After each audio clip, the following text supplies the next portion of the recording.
Hey everybody, this is Preezy. Check out my website at www.listenuplistening5687.com. That's www.listenuplistening5687.com. You ready to chit chat and all of that? You ready to vent, let it out? Well, come on now. Come on, collab with Preezy.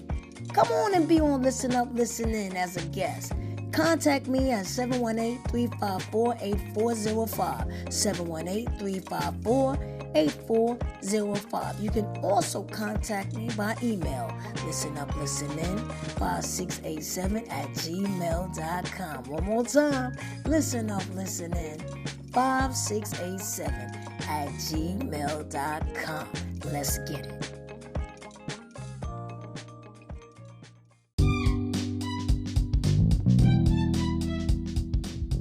Hello everybody, this is Miss Esther, and I'm so happy to be here. Before I get started, I want to say God is good all the time, and all the time God is good.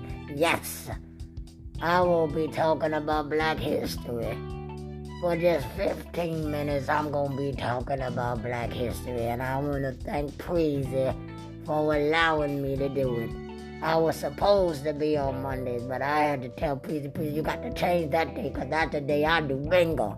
We be right in the basement playing bingo, and I love it. So we got to change it. So she said, okay, I will put you on Friday. And I'm so happy that she was able to do it. So y'all get ready now and listen up, listen in with Black history, slavery in America.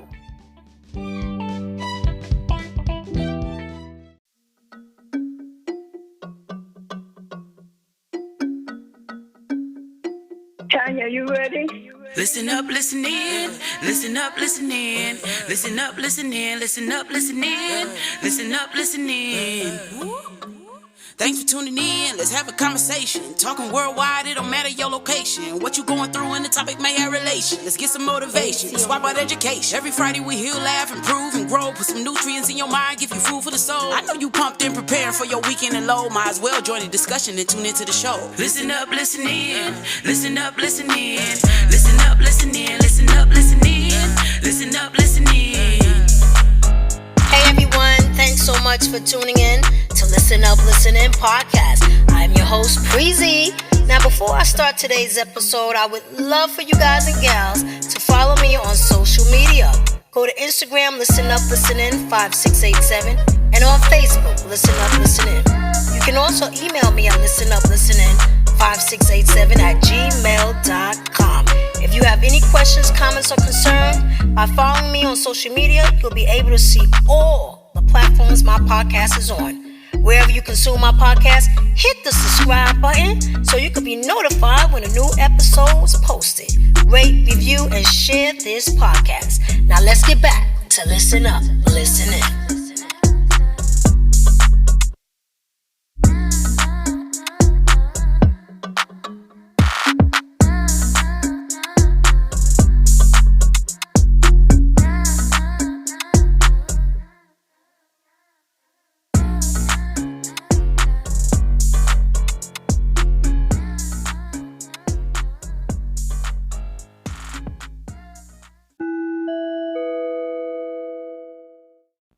Welcome to Black History with Miss Esther.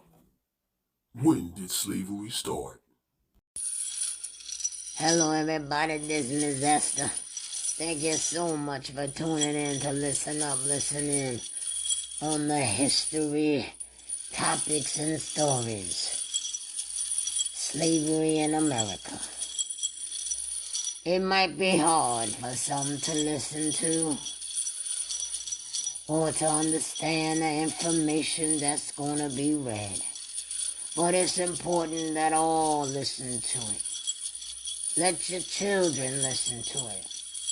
Let them know what took place where men and women and children of color were taken from Africa, placed on ships, killed, and taken across the sea, riding on a ship for 6 months or so, to be sold as slaves. Some family members never saw each other again. Throughout the 17th and 18th centuries, people were kidnapped from the continent of Africa, forced into slavery in their American colonies, and exploited to work in the production of crops, such as tobacco and cotton. By the mid-19th century, America's westward expansion and the abolition movement provoked a great debate over slavery that would tear the nation apart in the bloody Civil War. Though the Union victory freed the nation's 4 million enslaved people, the legacy of slavery continued to influence American history, from the Reconstruction to the Civil Rights Movement that emerged a century after emancipation and beyond. When did slavery start? Hundreds of thousands of Africans, both free and enslaved, aided the establishment and survival of colonies in the Americas and the New World.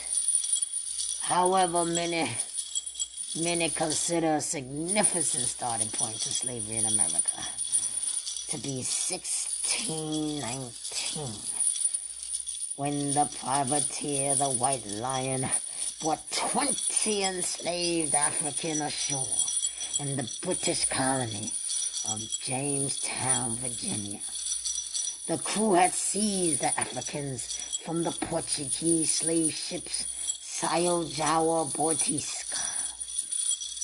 Throughout the 17th century, European settlers in North America turned to enslaved Africans as a cheap, more plentiful labor source, fitting towards servants who were mostly poor Europeans.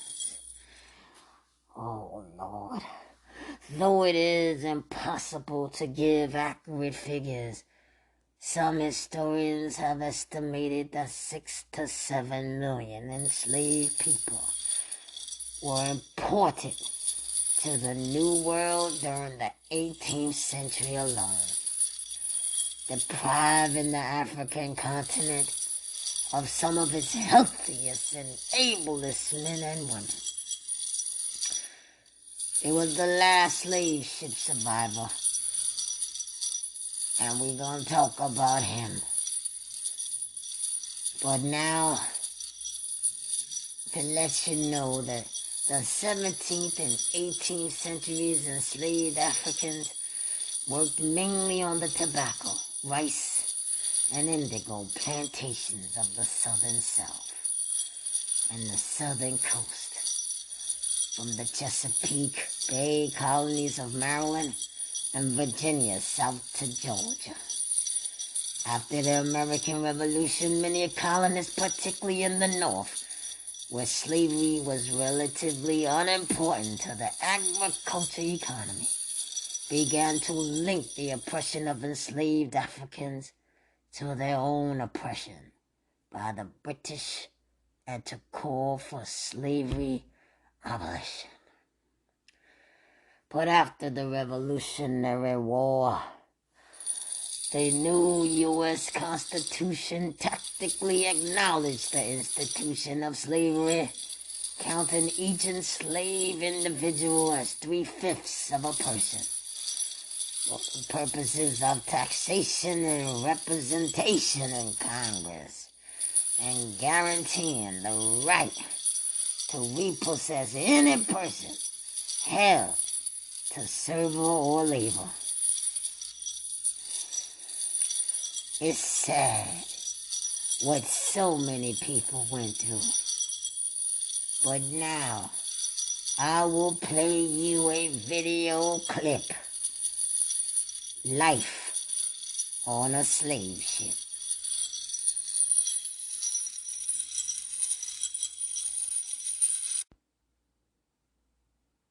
From about 1525 to 1866, 12.5 million Africans were taken from their homeland and forcibly transported across the Atlantic, a journey that approximately 2 million of them would not survive.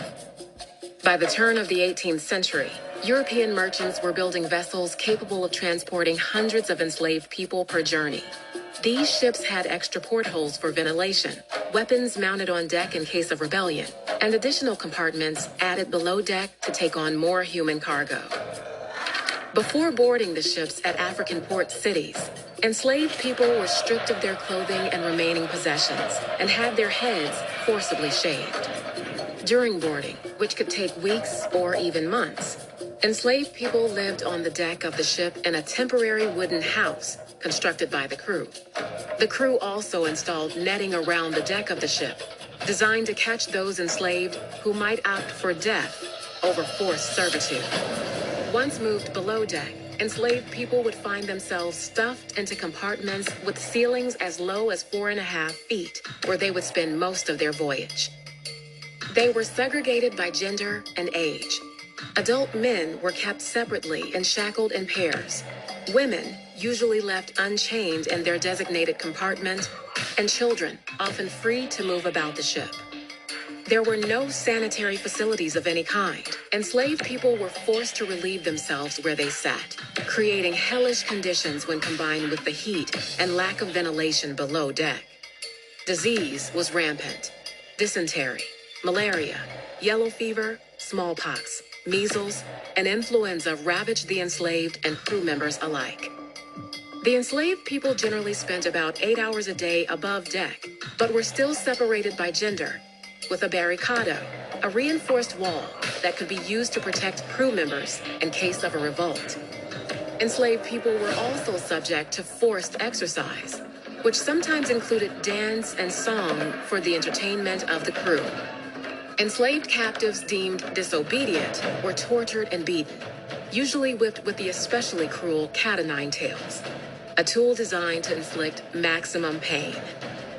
Enslaved people who refused to eat their typical meal of rice and beans were forced to do so, sometimes with a speculum oris, a medieval tool used to force open a person's mouth. Women, while usually left unshackled, were raped and sexually abused by members of the crew, sometimes arriving in the New World, carrying the children of their attackers. But it was the women, using their minuscule freedoms, who would often coordinate mutinies against their captors. But these rebellions were rarely successful. The true extent of the horrors of the Middle Passage came to light in a 1783 court trial over the slave ship Zong. The Zong left present-day Ghana in August of 1781 with 442 enslaved on board. After a 2-month journey riddled with navigation errors, 62 enslaved people and 7 crew members had perished without reaching their destination. Disease was spreading throughout the ship, and fresh water was running dangerously low. Captain Luke Collingwood was afraid of the financial cost of more deaths. Enslaved people that died of disease were not covered by the ship's insurance, but the enslaved who drowned were. Collingwood ordered approximately 130 enslaved people thrown overboard. He claimed it was necessary to do so to halt the spread of disease. At the trial between the Zong's owners and their insurance company, the owners argued that because it was legal to kill sick animals for the health of a ship, it was legal to treat enslaved people the same. The court agreed with the ship's owners, but the trial itself exposed the horrors aboard the Zong, and its story was republished by British abolitionists with the name of the ship redacted, meant to show that this tragedy could happen on any ship transporting enslaved people across the Middle Passage. 24 years after the Zong trial, the international slave trade was outlawed in both Great Britain and the United States. It would take England an additional 26 years and the U.S. another 58 years plus a civil war before the practice of slavery was officially abolished.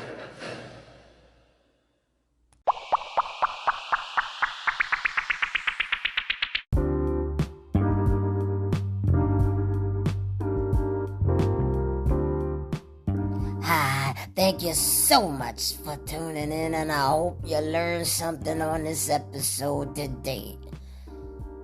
And join me next time on Black History and Slavery in America. And the next episode will be Cotton Gin. Be safe. And always remember, God is good all the time. And all the time, God is good. Bye-bye now.